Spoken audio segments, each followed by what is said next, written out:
ओम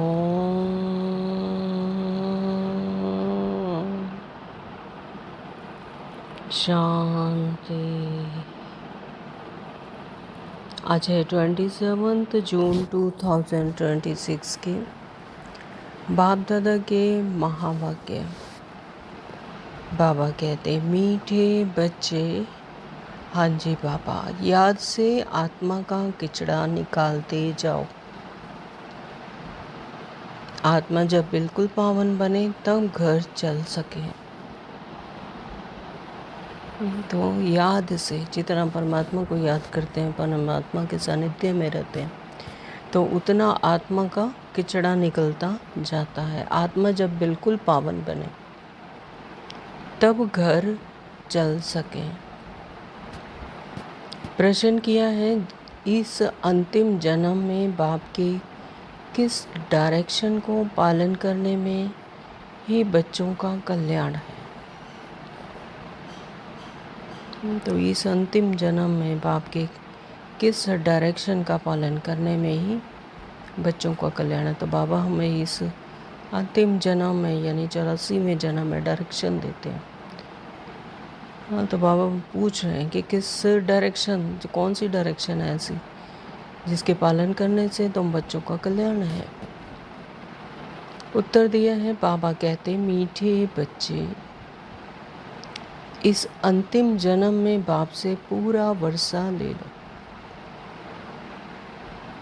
तो ये है डायरेक्शन की, पूरा वर्षा ले लो। जितना अंतिम जन्म में जितना डायरेक्शन को फॉलो करेंगे उतना ही पूरा वर्षा ले लेंगे। तो बुद्धि को बाहर में भटकाओ मत, विश्व को छोड़ अमृत पियो। तो जितना जितना आत्मिक स्मृति में रहते हैं तो उतना विष अपने आप ही छूटता जाता है और अमृत ग्रहण होता जाता है।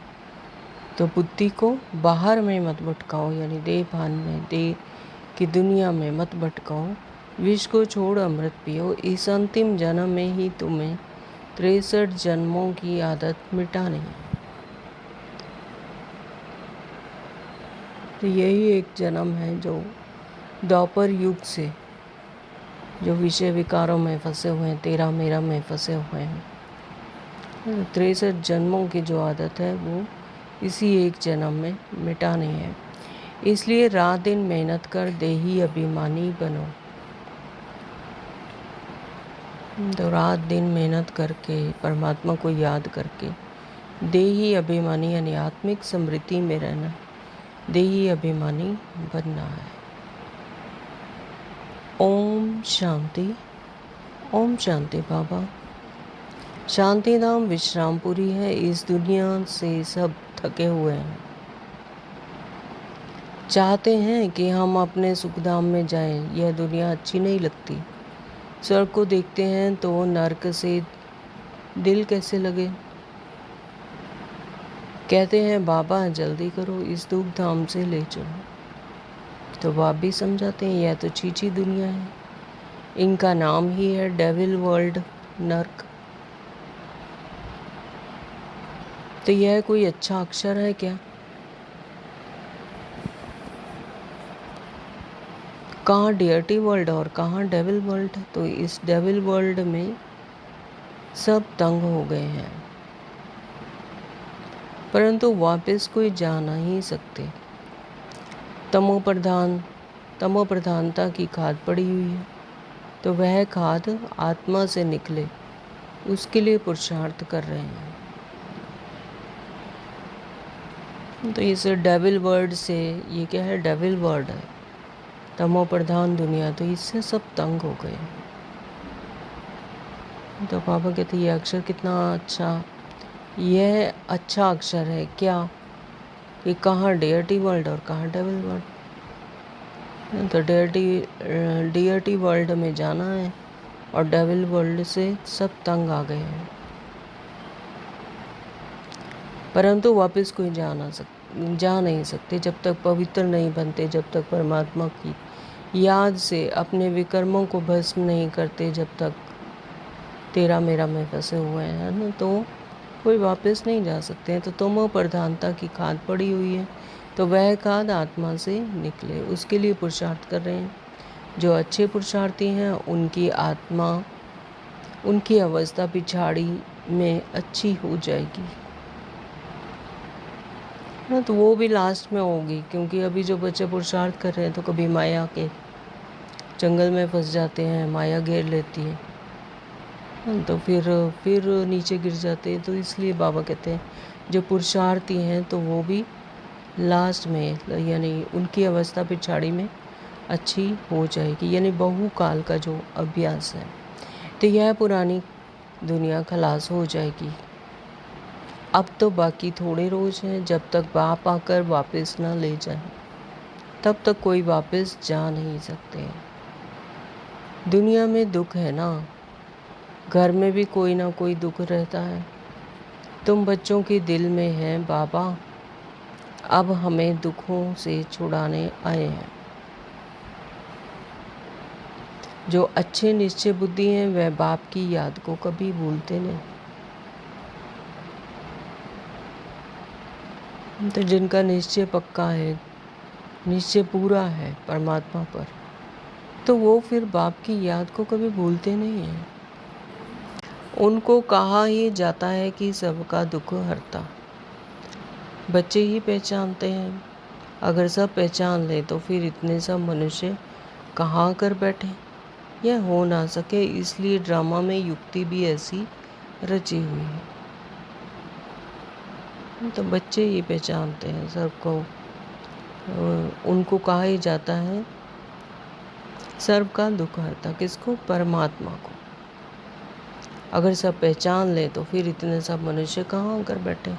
तो यह तो हो ना सके, है ना। तो ये भी ड्रामा के अनुसार, जिनको स्मृति आएगी, जिनको ड्रामा अनुसार, जिन्होंने कल पहले किया होगा, तो वही करेंगे जो उन्हीं को निश्चय होगा, है ना। तो ड्रामा में युक्ति भी ऐसी रची हुई है, पहले से ही रची हुई है। अगर समझो कि सारे ही जितने भी आत्माएं हैं सृष्टि चक्कर पर, सभी भगवान को पहचान लें, सभी उतना पुरुषार्थ कर लें, तो फिर तो सभी स्वर्ग में आ जाएंगे। लेकिन ऐसा ड्रामा अनुसार नहीं है ना। तो कुछ ही आत्माएं जिन्होंने कल पहले किया है पुरुषार्थ, वही करती हैं, फिर वही पहचानती हैं। तो ऐसा पुरुषार्थ भी हर कोई नहीं कर सकता, कोई कोई ही करता है। कोटों में कोई, कोई में भी कोई, बाबा कहते हैं मुरलियों में। तो ऐसी ड्रामा में युक्ति भी ऐसी रची हुई है। तो जो श्रीमत पर चलते हैं वही उच्च पद पा सकते हैं, वह तो ठीक है।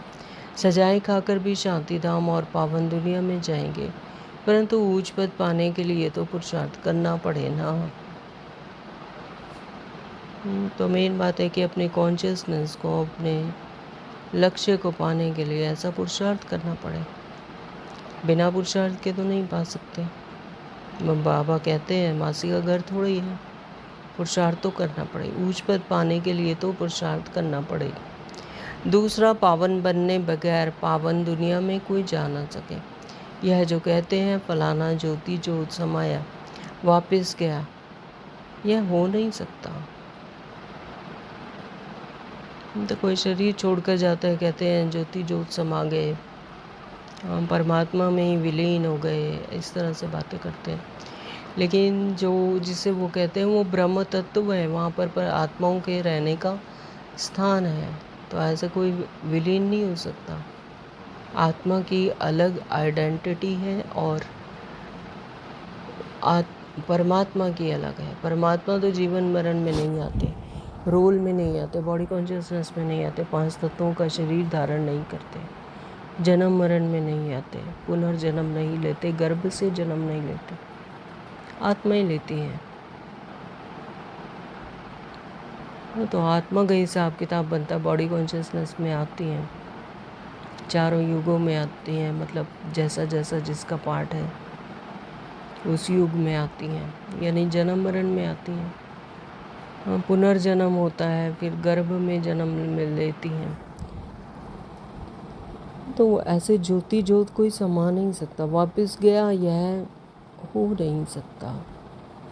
तो जो पहले पहले सृष्टि पर आए हैं लक्ष्मी नारायण, वह भी वापस जा नहीं सकते। तो और कोई कैसे जा सकते हैं?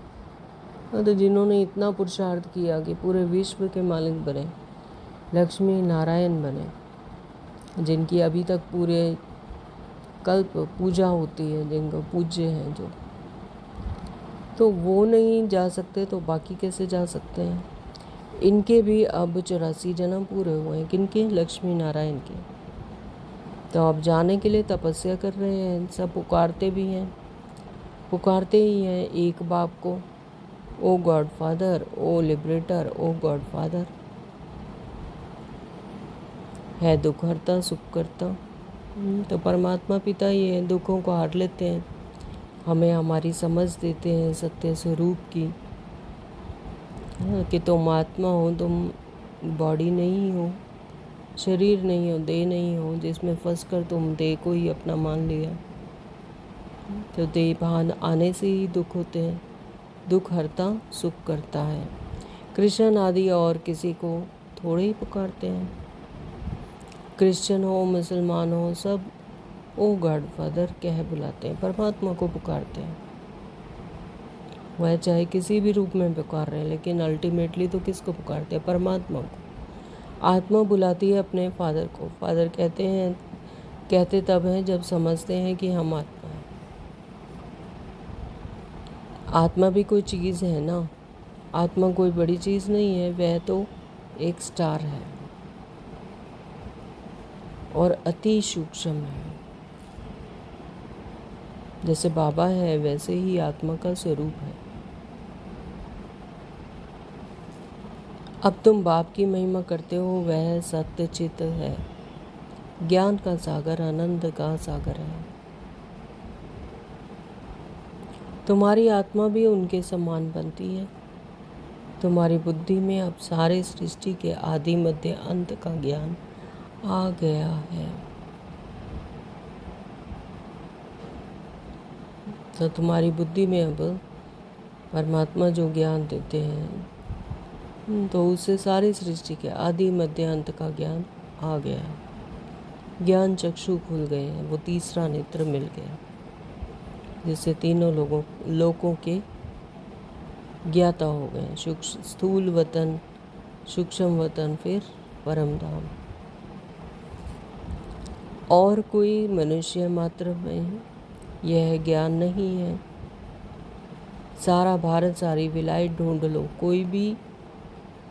कोई को भी पता नहीं।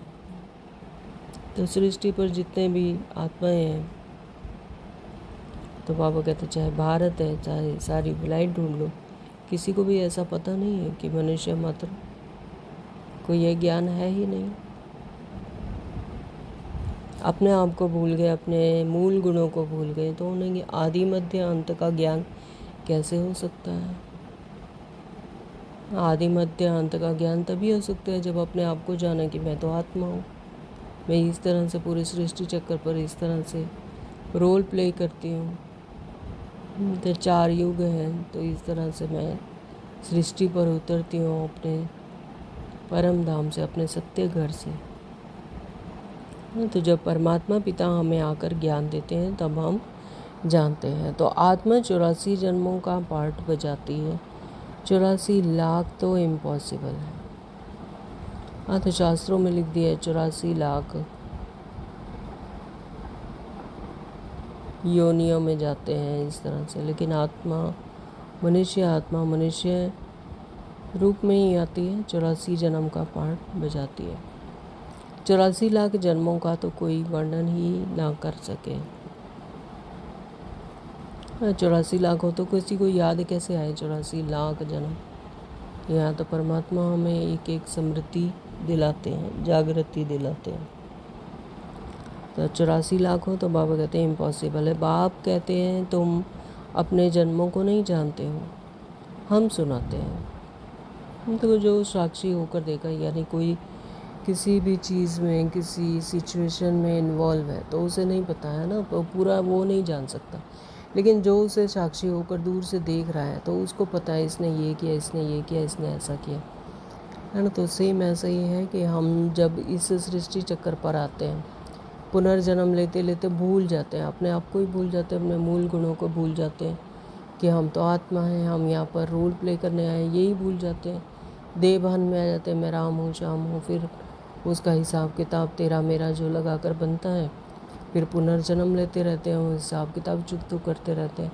तो अपने आप को पुनर्जन्म लेते लेते 84 जन्मों में भूल जाते हैं। तो परमात्मा जो साक्षी होकर हमारे हर क्रियाकलाप को, हमारे जन्मों को देखते हैं, जानते हैं, वो क्या है? ज्ञान का सागर है। तो वही फिर आकर हमें सुनाते हैं। तो यह वह सब सुनते हुए भी पत्थर बुद्धि समझते नहीं कि 84 लाख जन्म हो तो कोई सुना ही कैसे सकते हैं। तो बाबा कहते हैं ये तो पत्थर बुद्धि है जो समझते ही नहीं कि 84 लाख जन्म हो तो कोई सुना कैसे सकते हैं। अभी तुम जानते हो हम ब्राह्मण हैं, हमने 84 जन्म लिए हैं। ब्रह्मा ने भी 84 जन्म लिए हैं। तो हम आत्माएं जो भी सतयुग में आती हैं तो वो सब 84 जन्म पूरे लेती हैं। ब्रह्मा बाबा ने भी 84 जन्म लिए हैं। तो विष्णु ने भी हम 84 जन्म लिए हैं। तो ब्रह्मा बाबा की ही प्रारब्ध है, वही विश्व के मालिक बनते हैं, वही नारायण बनते हैं, विष्णु बनते हैं। तो उन्होंने ही 84 जन्म लिए हैं। ब्रह्मा सो विष्णु, विष्णु सो ब्रह्मा। जो ब्रह्मा है वही विष्णु, फिर वो अपने 84वें जन्म में ब्रह्मा बनते हैं। तो लक्ष्मी नारायण ही 84 जन्म ले फिर ब्रह्मा सरस्वती बनते हैं। लक्ष्मी नारायण ही 84 जन्म ले फिर ब्रह्मा सरस्वती बनते हैं। आत्मा की एक ही कॉन्शियसनेस, एक दोनों आत्मा ने इतना पुरुषार्थ किया, यानी एक ही आत्मा के दो स्वरूप कहे जाते हैं। तो उनकी क्योंकि कॉन्शियसनेस की परसेंटेज सेम है ना, तो 84 जन्म ले फिर ब्रह्मा सरस्वती बनते हैं। यह भी समझने की बात है ना। तो बाप कहते हैं हर 5000 वर्ष बाद आकर समझाता हूँ। तो ये नूंद है संगम युग पर, जब 5000 वर्ष पूरे हो जाते हैं तो परमात्मा पिता ब्रह्मा के द्वारा फिर आकर हमें समझाते हैं। 5000 वर्ष का चक्र है। अभी तुमने वर्णों का राज भी समझा है, हम सो का अर्थ भी समझा है। हम आत्मा सो देवता बनते हैं, फिर हम सो क्षत्रिय, हम सो वैश्य शूद्र बनते हैं। हम ही आत्मा क्या बनते हैं? देवता बनते हैं, फिर क्षत्रिय बनते हैं, फिर वैश्य और शूद्र बनते हैं। तो 4 वर्ण गाए जाते हैं। तो यही पर आत्मा आकर ये सारे रोल प्ले करती है। तो इतने इतने जन्म लेते फिर हम सो ब्राह्मण बनते हैं। तो परमात्मा पिता जब आकर हमें फिर से जागृति दिलाते हैं आत्मा की आत्मिक स्थिति की, तो फिर आत्मिक समृद्धि में आकर फिर हम सो ब्राह्मण बनते हैं। जैसे ब्रह्मा सो विष्णु, विष्णु सो ब्रह्मा, तो ऐसे ही फिर हम सब आत्माएं ब्राह्मण बनते हैं। ब्राह्मणों का यह एक जन्म है, यह है ही तुम्हारा हीरे जैसा जन्म। बाप कहते हैं यह तुम्हारा उत्तम शरीर है, इससे तुम स्वर्ग का वर्षा पा सकते हो। इसलिए अब और कोई तरफ भटको मत।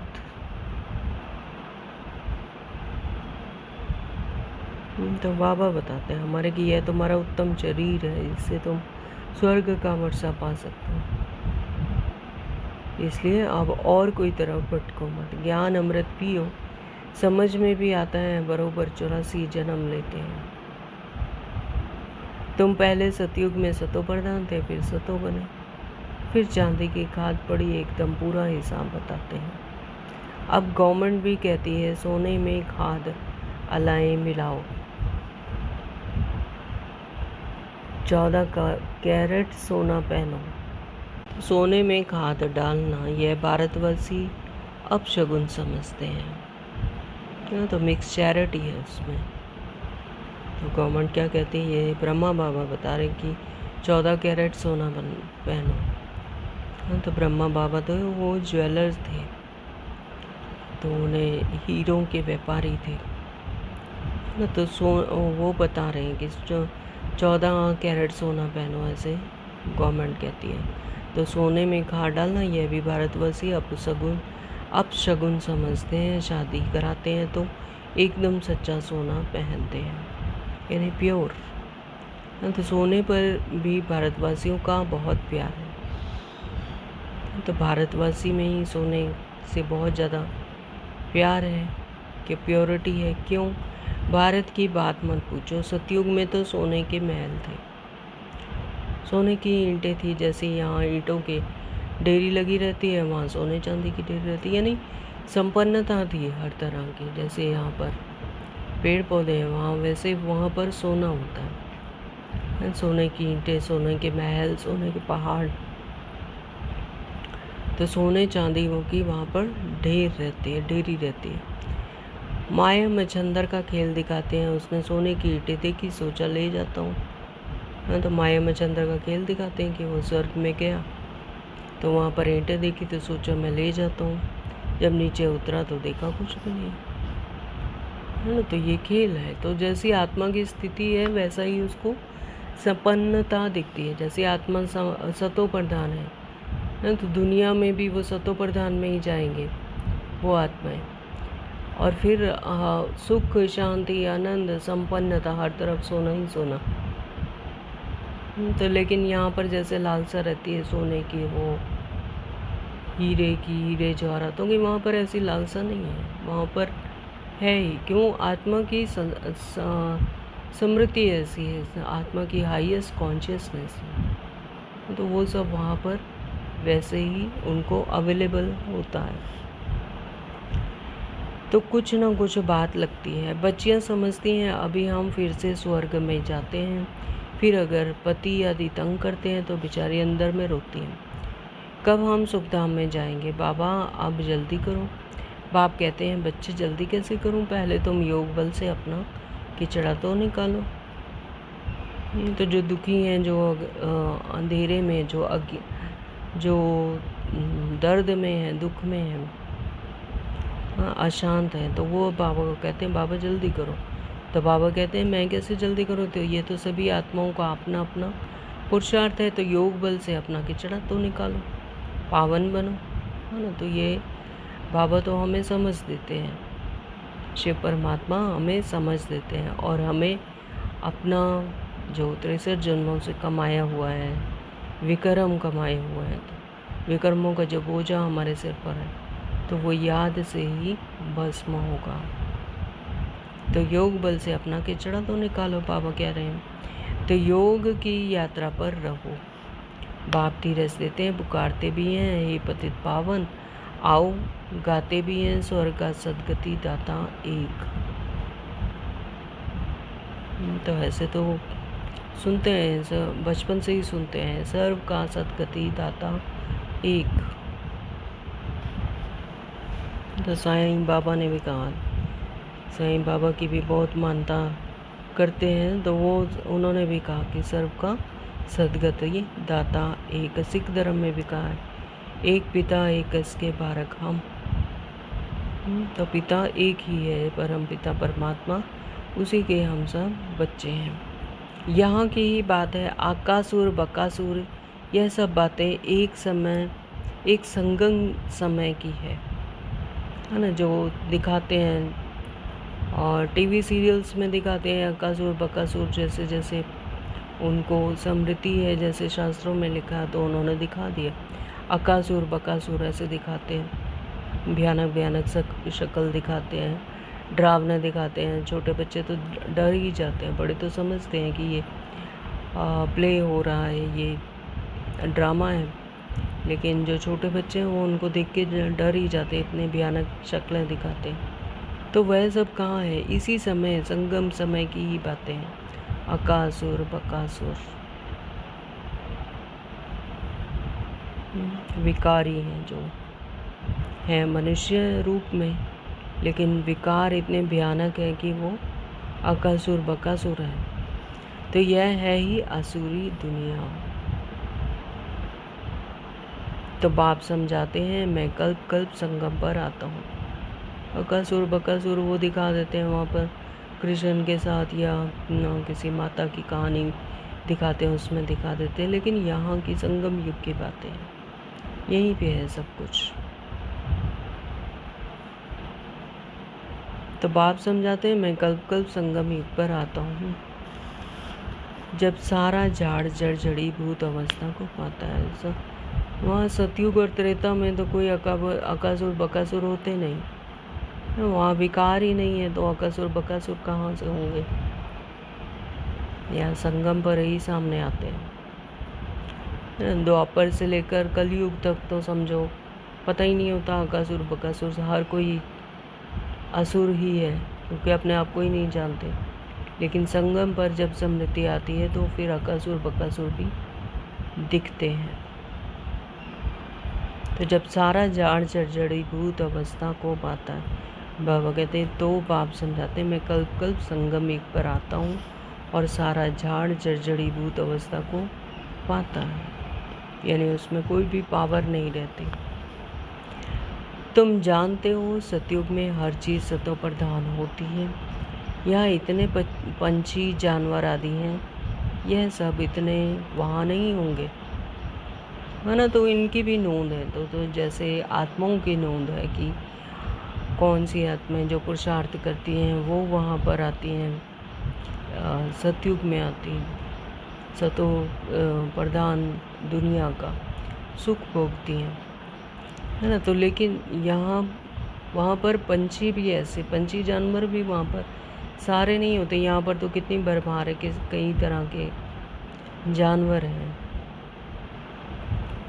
और वहाँ पर जू वगैरह में जाओ तो वहाँ पता लगता है कि कितने तरह के जानवर पंछी हैं, है ना, सृष्टि चक्कर पर। लेकिन वहाँ सतयुग में जो पंछी और जानवर होते हैं वो नॉन वायलेंस होते हैं,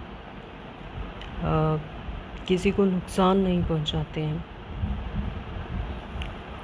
और उनको देखकर वहाँ पर खुशी होती है। पंछी बोलने वाले होते हैं। ऐसे सतयुग की एक बुक थी, उसमें ऐसा पढ़ा था हमने कि ऐसे पंछी और जानवर होते हैं जो सुख देने वाले होते हैं। हिरन हुआ, मोर हुए, कई तरह की बोलियाँ बोलने वाले पंछी वहाँ पर, यानी एंटरटेनमेंट का साधन होते हैं। वो पंछी गाना गा गा कर सुनाते हैं और ऐसे मन लुभावने ऐसे कृतियाँ करते हैं। तो बड़े आदमियों के पास अच्छी सफाई रहती है, उन्हों के रहने का स्थान फर्नीचर आदि बहुत अच्छा होता है। तुम भी इतने ऊंच देवताएं बनते हो, वहाँ कोई ऐसी कोई छीछी चीज़ रह ना सके। यहाँ तो मच्छर आदि की अनेक प्रकार की बीमारियाँ कितनी गंदी रहती हैं। तो यहाँ पर मच्छर मक्खियाँ ये सब होते हैं, वहाँ पर नहीं होते। ऐसे जीव जंतु इस तरह के नहीं होते। गाँवों में इतना गंद रहता है, बड़े बड़े शहरों में बहुत गंदगी रहती है, क्योंकि बहुत मनुष्य हो गए हैं। तो जितनी ज़्यादा वैरायटी होगी जितने उतना ही फिर यहाँ पर गंदगी होती है। तो मनुष्य भी बहुत ज़्यादा हो गए हैं, तो रहने की जगह ही नहीं है। हाँ, तो धरती भी त्राहिमाम कर रही है। जंगल काटे जा रहे हैं, जो नेचुरल ब्यूटी है धरती की, पहाड़ हैं, पहाड़ काट कर टनल्स बना रहे हैं अपनी सुविधाओं के लिए। वहाँ पर इतने बड़े बड़े होटल्स बना दिए हैं। तो अगर पहाड़ों पर जाओ तो ऐसे दूर से लगता है कि वहाँ कोई नहीं होगा, लेकिन कितनी भी ऊंचाई पे चलो जाओ वहाँ पर ज़रूर वहाँ पर मनुष्य मिलते हैं। तो तुम सारे विश्व के मालिक बनते हो। मनुष्य गाते हैं, घट ही में ब्रह्मा, घट ही में विष्णु, घट ही में 9 लाख तारे। तो ऐसे भक्ति मार्ग में कहते आए हैं कि घट ही में ब्रह्मा, घट ही में विष्णु और घट में ही 9 लाख तारे, तो वो सतयुग की ही बात है। तो ब्रह्मा सो विष्णु बन जाते हैं, विष्णु के साथ सितारे भी हैं। तो सतयुग में यह देवता बनते हैं, तो इतने थोड़े ही होते हैं।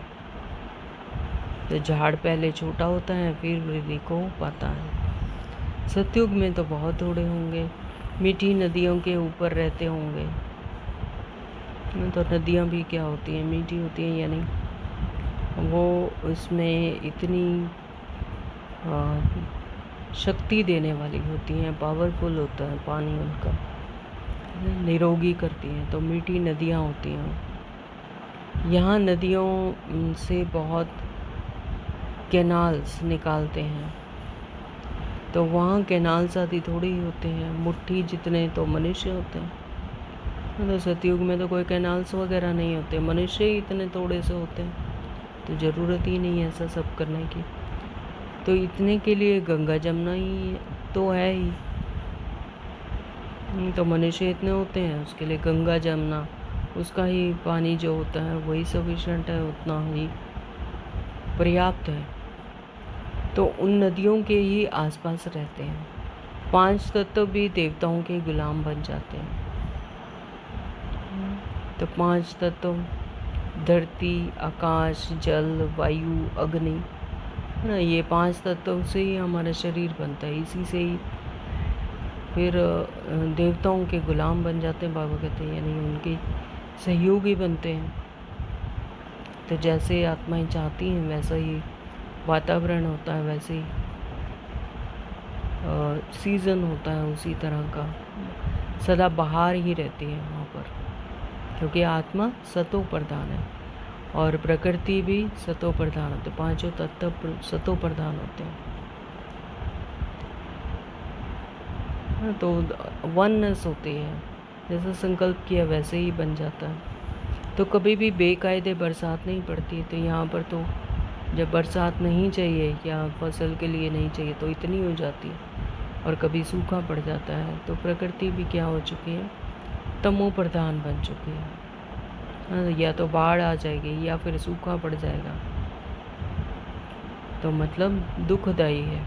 लेकिन वहाँ पर ऐसे बेकायदे बरसात नहीं पड़ती। जब जिस चीज़ की ज़रूरत है, प्रकृति की हवा चाहिए तो हवा मिलेगी, बरसात चाहिए तो बरसात होगी, बाहरी मौसम है तो बाहरी चाहिए, है ना। तो यानी देव तो 5 तत्व भी क्या होते हैं, सहयोगी बन जाते हैं। तो कभी नदी उछल नहीं खाती है, नाम ही है स्वर्ग, तो क्या फिर क्या, यानी सुखदायी होती हैं 5 तत्व, प्रकृति, जीव जंतु, जानवर, पंछी, वृक्ष,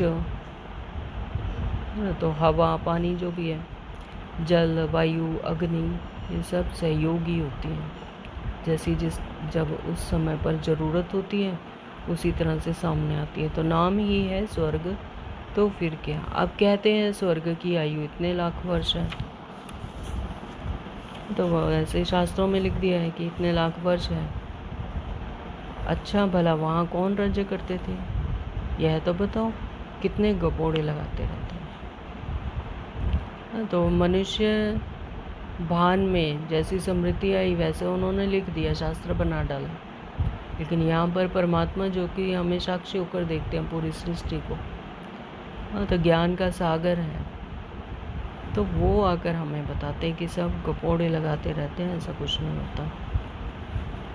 कितने लाख वर्ष की है आयु स्वर्ग की, तो ये सब गपोड़े लगाते रहते हैं। तुम जानते हो हम कल्प पहले मुआफिक ये पार्ट बजा रहे हैं।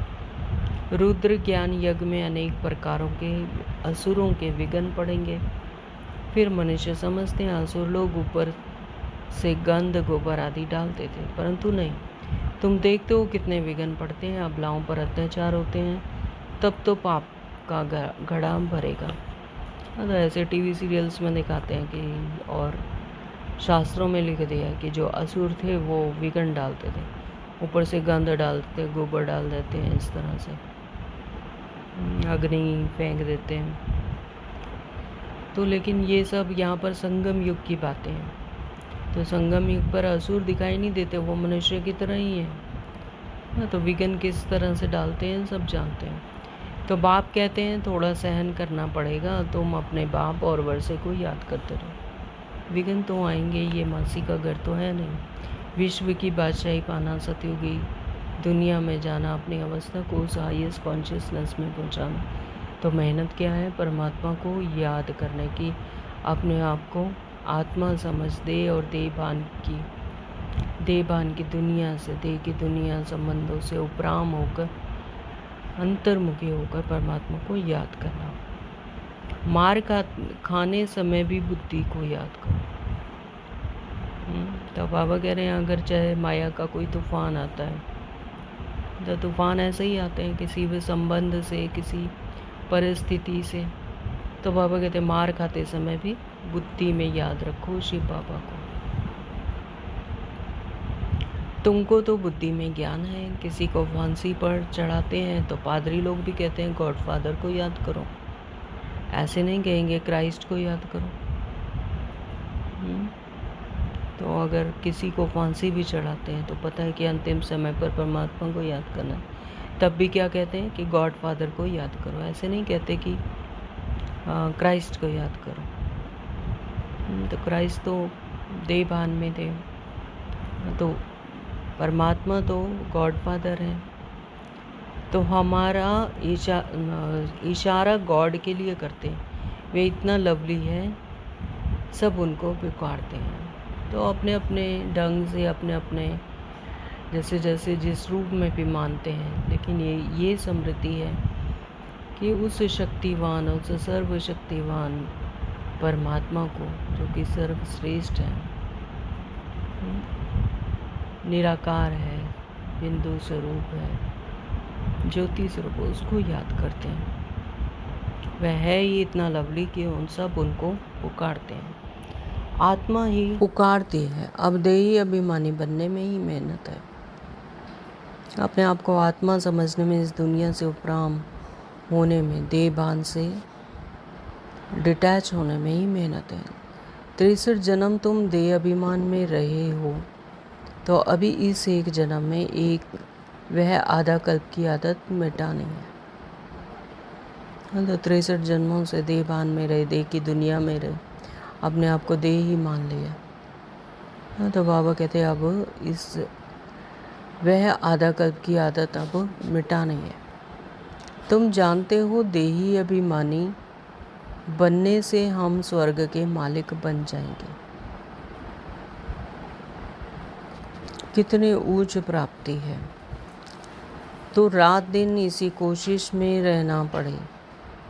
मनुष्य धंधे आदि के लिए भी मेहनत करते हैं। तो ये इस स्थूल दुनिया में भी आराम से तो नहीं बैठते। मनुष्य धंधे आदि के लिए भी, जो भी अपना क्रियाकलाप करते हैं, उसके लिए भी मेहनत करते हैं। आमदनी में से मनुष्य को कभी झुटका या उबासी नहीं आएगी, क्योंकि आमदनी है, पैसे की खुशी रहती है। तो चाहे कोई त्योहार होता है, तो जो बिजनेसमैन होता है ना, तो वो लेकिन अपनी आमदनी उसको मिलती है, पैसे मिलते हैं, खुशी मिलती है, तो वो सुबह से लेकर शाम तक अपने काम धंधे में ही लगा रहता है। तो उसको कोई झुटका या उबासी भी नहीं आती है। जैसे कि दिवाली के टाइम पर जो बिजनेसमैन होते हैं, जो दिवाली के सामान बेचते हैं, जो है ना, तो वो सुबह से लेकर शाम तक उसी में लगे रहते हैं, तो आराम भी नहीं करते हैं। क्योंकि आमदनी होती है, पैसे की खुशी रहती है ना, तो थकने की बात ही नहीं रहती है। तो बाबा भी अनुभवी है ना, तो रात को स्टीमर्स आते थे तो आकर माल खरीद करते थे। तो जब तक ग्राहक की जेब खाली ना करें, तब तक उनको छोड़े नहीं, है ना। तो ब्रह्मा बाबा की बात है कि वो भी अनुभवी थे, कि रात को जैसे स्टीमर्स आदि आते थे, तो वो हीरों के व्यापारी थे, तो आकर माल खरीद करते थे। तो फिर जब तक ग्राहक से जब तक उसकी जेब खाली ना हो, तब तक उनको छोड़े नहीं। तो बाबा ने रथ भी पूरा अनुभवी लिया है। तो शिव बाबा ने बाबा ब्रह्मा बाबा का रथ भी अनुभव ही लिया, तो इसने सब अनुभव किया है। गावड़े का छोरा भी था, 10 आने मन अनाज बेचता था, अभी तो देखो विश्व का मालिक बनते हैं। तो एकदम गावड़े का था, फिर चढ़ गया तो एकदम ज्वारात के धंधे में लग गया। बस ज्वारात की बात। तो यह फिर है सच्चे ज्वारात। तो ब्रह्मा बाबा के बारे में बता रहे कि वह ज्वारात के धंधे में फिर लग गए। फिर इस तरह से हर कोई इंसान मनुष्य इसी तरह से प्रोग्रेस करता है। तो पहले छोटा बिजनेस, फिर बड़ा, फिर ऐसे इस तरह से ना। तो यानी मेहनत हर कोई करता है। यह होता है रॉयल परिवार व्यापार। बाबा बहुत अनुभवी है। बाबा वाइस राय आदि के घर में भी ऐसे जाते थे जैसे अपना घर। तो इनको फिर कहा जाता है अविनाशी ज्ञान रतन। तो जितना यह बुद्धि में धारण करेंगे, इससे तुम पदमपति बनेंगे। कहते हैं कि यह भी ऐसा ही है। तो ये जो अविनाशी ज्ञान रतन रोज हम धारण करते हैं, तो इसको जितना बुद्धि में धारण करेंगे, इससे तुम पदमपति बनेंगे। शिव बाबा को कहा जाता है सौदागर, रत्नाकर। उनकी महिमा भी गाते हैं, फिर कह देते हैं सर्वव्यापी। तो शिव बाबा को भी कहा जाता है सौदागर हैं, हमारे कखपन को लेते हैं और हमें ज्ञान रतन देते हैं। रत्नागर कहा जाता है, रत्नों का व्यापार करते हैं शिव बाबा। हम बच्चों से हमें रतन देते हैं, रोज ज्ञान रतन से हमारी झोली भरते हैं। तो उनकी महिमा भी गाते हैं, फिर कह देते हैं सर्वव्यापी है। तो जब जानते नहीं हैं तो फिर कह देते हैं सर्वव्यापी है, कण कण में है। तो महिमा के साथ फिर इतनी गलानी, महिमा भी करते हैं, फिर गलानी कर देते हैं, क्योंकि जानते नहीं है यथार्थ रीति। तो कैसी हालत हो गई है भक्ति मार्ग की। बाप कहते हैं जब भक्ति पूरी होती है तब भक्तों का रक्षक बाप आते हैं। तो जब भक्ति पूरी हो जाती है, भक्ति इतनी करते हैं जिन्होंने भक्ति की है बहुत, इस जन्म में नहीं तो पिछले जन्म में की होगी, है ना। तो जिन्हों की भक्ति पूरी होती है तब फिर बाबा रक्षक बाप आते हैं। बहुत भक्ति कौन करते हैं, यह भी सिद्ध हो जाता है। सबसे जास्ती भक्ति तुम करते हो। तब बाबा हम बच्चों को कहते हैं कि तुम सबसे ज़्यादा भक्ति करते हो, तब तुम्हें ज्ञान रतन मिलते हैं। तो वही यहाँ आकर पहले पहले ब्राह्मण बनते हैं और फिर बाप से वर्षा लेते हैं फिर से पूज्य बनने का। तो ये बात है कि जो जिनकी भक्ति पूरी हो जाती है, जिनकी भक्ति बहुत ज़्यादा जो करते हैं, उसका फल क्या है, ज्ञान। तो फिर बाबा ज्ञान रतन देते हैं, फिर से पूज्य बनाते हैं, मनुष्य से देवता बनाते हैं। तो रावण ने पुजारी बनाया है और बाप पूज्य बनाते हैं। रावण यानी 5 विकार। हाँ, तो वो पुजारी बनाते हैं, अपने देहबान में ले आते हैं, रोल कॉन्शियसनेस में ले आते हैं, है ना। तो अपने आप को ही भूल जाते हैं, अपने मूल गुणों को भूल जाते हैं, सुख शांति आनंद। तो पुजारी बन जाते हैं, अपनी ही पूजा करने लगते हैं। तो बाप पूज्य बनाते हैं। यह है भगवानुवाच। तो ये किसी मनुष्य ने नहीं कहा, किसने कहा, भगवानुवाच। भगवान ने कहा कि बाप ही फिर पूज्य बनाते हैं। भगवान एक है, गॉड इज़ वन। भगवान तो एक है, 2-3 भगवान नहीं होते। ऐसे बच्चे पूछ लेते हैं, अच्छा वो मुसलमान है उनका भगवान ऐसे, हिंदू है उनका भगवान ये। अरे वो इस रूप में उनको मानते हैं, भगवान तो एक ही है, 2-3 भगवान नहीं होते कि मुसलमानों का भगवान अलग है, हिंदू का अलग है, ईसाइयों का अलग है, सिख का अलग है। भगवान तो एक है, परमात्मा एक है। उसको अलग अलग रूपों में, जैसा जिसको जहाँ जन्म मिला वो उसी रूप में उसको मानने लगे। कोई माता के रूप में मानता है, कोई गणेश के रूप में, कोई हनुमान के रूप में। तो वो सब तो रचना है परमात्मा की। भगवान तो एक है, परम पिता परमात्मा एक है, 2-3 भगवान नहीं होते। तो गीता भगवान की गाई हुई है। शिव भगवानुवाच के बदले श्री कृष्ण का नाम डाल दिया है। तो सच्ची सच्ची गीता हमें कौन सुनाते हैं? परमात्मा पिता, जो इस समय पर सुना रहे हैं, संगम युग पर। ये 4 पेज की मुरली जो बाबा रोज सुनाते हैं, ये है सच्ची सच्ची गीता। शिव भगवानुवाच के बदले फिर श्री कृष्ण का नाम डाल दिया है, तो कितना फ़र्क हो गया है। ड्रामा अनुसार फिर भी गीता का नाम ऐसे बदलना ही है। फिर बुलाते हैं हे पतित पावन आओ, बाप पावन बनाते हैं, रावण पतित बनाते हैं। तो ये डिफरेंस है। परमात्मा पिता हमें पावन बनाते, पवित्र बनाते हैं, और रावण ने हमें क्या बनाया? पतित बनाया, देह भान में लाया, अपने आप को ही बुला दिया। तो समझने की कितनी बुद्धि चाहिए। श्रीमत श्रेष्ठ श्रेष्ठ मत है ही एक बाप की। तो यही श्रेष्ठ मत है जो श्रेष्ठ पिता आकर हमें समझाते हैं, सिखाते हैं। यह लक्ष्मी नारायण स्वर्ग की मालिक बाप की मत से ही बने हैं।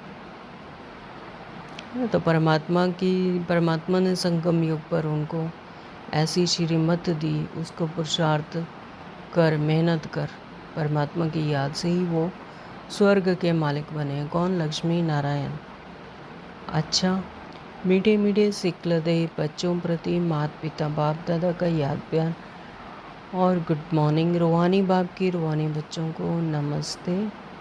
हम रूहानी बच्चों की रूहानी माता पिता बाप दादा को याद प्यार, गुड मॉर्निंग, नमस्ते जी, शुक्रिया मेरे मीठे बाबा, आपका बहुत बहुत दिल से शुक्रिया। धारणा के लिए मुख्य सार में नंबर 1, बाबा ने कहा इस एक जन्म में 63 जन्मों के पुराने देह अभिमान की आदत मिटाने की मेहनत करनी है।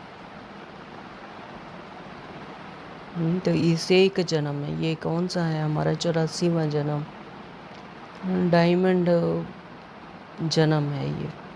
इसमें परमात्मा पिता संगम युग आकर हमें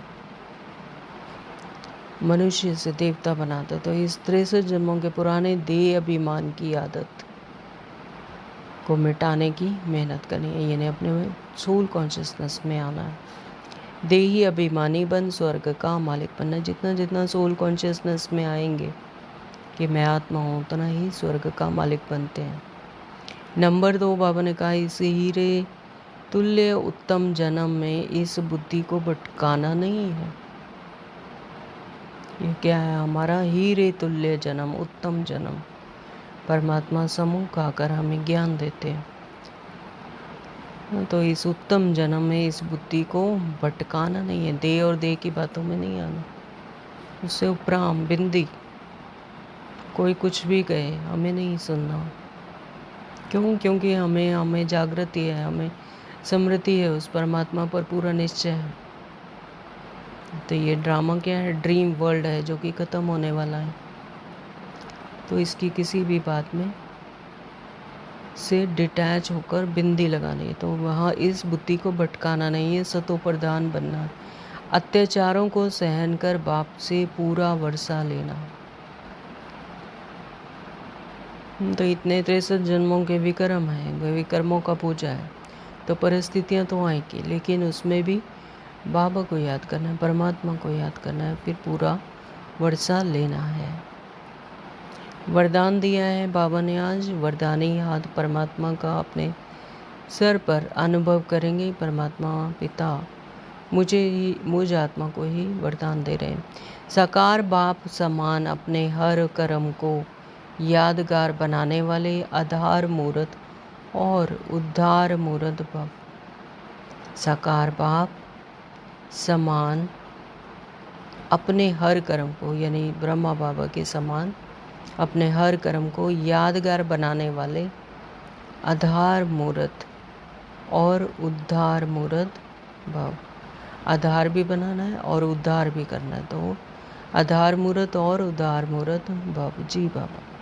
तो जैसे साकार बाप ने अपना हर कर्म यादगार बनाया, ऐसे आप सभी का हर कर्म यादगार तब बनेगा जब स्वयं को आधार मूर्त और उदार मूर्त समझ कर चलेंगे। हाँ, तो जैसे ब्रह्मा बाबा ने हर कर्म उनका यादगार बन गया। हाँ, तो सभी बच्चे जितने भी जो भी आते हैं ज्ञान में चलते हैं तो उनको याद करते हैं, उन पर चलने की कोशिश करते हैं, उनके फुट स्टेप्स पर, है ना। तो इसी तरह से बाबा कहते हैं अपने हर कर्म को यादगार तब बनेगा, ऐसे ही बनाना है, यादगार बनाना है। तो ऐसे यादगार तब बनेगा जब से हमको आधार मूर्त और उद्धार मूर्त समझ कर चलेंगे। जो अपने को विश्व परिवर्तन के आधार मूर्त समझते हैं कि हम ही आधार मूर्त हैं, हम ही तो हैं वो जो पूर्वज जो विश्व के परिवर्तन के आधार मूर्त थे। तो उनका हर कर्म ऊंचा होता है और वृत्ति दृष्टि में जब सर्व के कल्याण की भावना रहती है, तो कहीं कहते हैं कि सर्व के कल्याण की भावना कभी रहती कभी नहीं रहती। तो वो तब नहीं रहती है जब देह भान में आ जाते हैं, जब देह भान से उपराम होते हैं। हाँ, कि ये मैं रीता हूँ, सीता हूँ, गीता हूँ, मैं स्त्री हूँ, पुरुष हूँ, माँ हूँ, बच्चा हूँ, बैरिस्टर हूँ, डॉक्टर हूँ। जब इस भान से और देह भान, सबसे बड़ी बात है कि देह भान से, जब अभी अपनी बॉडी कॉन्शियसनेस से मैं बॉडी हूँ ही नहीं, ये शरीर तो मेरा वस्त्र है, मैं तो आत्मा हूँ, इस शरीर को चलाने वाली मैं आत्मा हूँ। और आत्मा किसकी संतान है? परमात्मा की। तो जब मैं इस शरीर में मैं अपने आप को आत्मा समझती हूँ तो दूसरे भी तो अपने रोल में हैं, तो वो भी तो आत्मा ही है, वो भी उसी परमात्मा की संतान है। तो फिर सभी क्या हैं? उस परमात्मा की संतान है, तो भाई भाई हैं। जब ऐसी दृष्टि आती है तो सबके प्रति कल्याण की भावना रहती है।